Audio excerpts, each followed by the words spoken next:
नमस्कार दोस्तों, हमारे चैनल में आपका स्वागत है। हम कैलेंडर चैप्टर पढ़ा रहे थे आप लोग को। देखिए, विषम दिन की संख्या हमको बताना था। 100 वर्षों में विषम दिन की संख्या 5 होती है, 200 वर्षों में 3, 300 वर्षों में 1, 400 वर्षों में 0। अब आप पूछेंगे 100 वर्षों में विषम दिन की संख्या 5 क्यों होती है? बिल्कुल पूछना चाहिए। 100 वर्षों में विषम दिन की संख्या इसलिए 5 होती है क्योंकि 100 वर्ष में लीप वर्ष होंगे, साधारण वर्ष होंगे। और पिछले क्लास में हमने बताया है कि 100 वर्षों में लीप वर्ष की संख्या 24 है और लीप वर्ष में विषम दिन की संख्या 2 होती है। तो इसलिए हम 2 से मल्टीप्लाई करेंगे।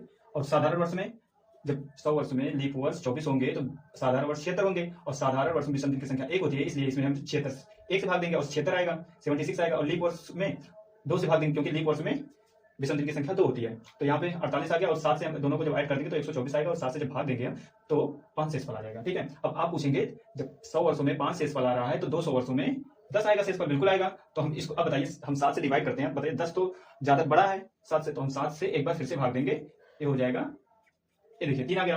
200 वर्षों में कितना आ गया? विषम दिन की संख्या 3 आ गया। ऐसे ही सेम। अब अगर हमको निकालना है किसी में, मान लीजिए 1900 में हमको निकालना है विषम दिन, 1900 में निकालना है हमको विषम दिन की संख्या कितनी है। अब 1900 शताब्दी वर्ष है, शताब्दी वर्ष है ना, ये शताब्दी वर्ष है। और शताब्दी वर्ष में भाग हम किसे देंगे? 400 से। अब 400 से भाग जाएगा। अब बताइए ये शताब्दी वर्ष 400 से भाग देंगे। बताइए 400 से जब भाग देंगे तो ये किसके करीब आ रहा है, किसके पास आ रहा है? तो 1600 के पास आ रहा है। 1600 और 1600 जो संख्या 400 का मान 0 है और तब 16 जो संख्या 400 से कटेगा उसका भी मान 0 होगा। तो 1600 का मान 0 होगा, इसका मान 0 होगा। डिफरेंट कितना होगा इन दोनों का? 1600 का और 1900 का डिफरेंट होगा 300। और 300 का मान कितना होता है? 300 का मान होता है 1, इसलिए इसका हो जाएगा भाई तो 1 हो जाएगा। अब ऐसे ही मान लीजिए अब 2500 का आपको निकालना है। 2500 400 से भाग देंगे हम, 400 से जब गुणा करेंगे तो किसके करीब आ रहा है? 2400 के करीब आ रहा है। और 2400 का मान कितना होगा? 0 होगा। और कितना डिफरेंट आ रहा है? 100 आ रहा है। और 100 का मान वैल्यू कितना है? विषम दिन कितने हैं? 5 है। आप किसी भी संख्या का ऐसे निकाल सकते हैं। नहीं समझ आया होगा तो बताइएगा। कैसा लगा क्लास आप कमेंट करके बताइएगा। धन्यवाद।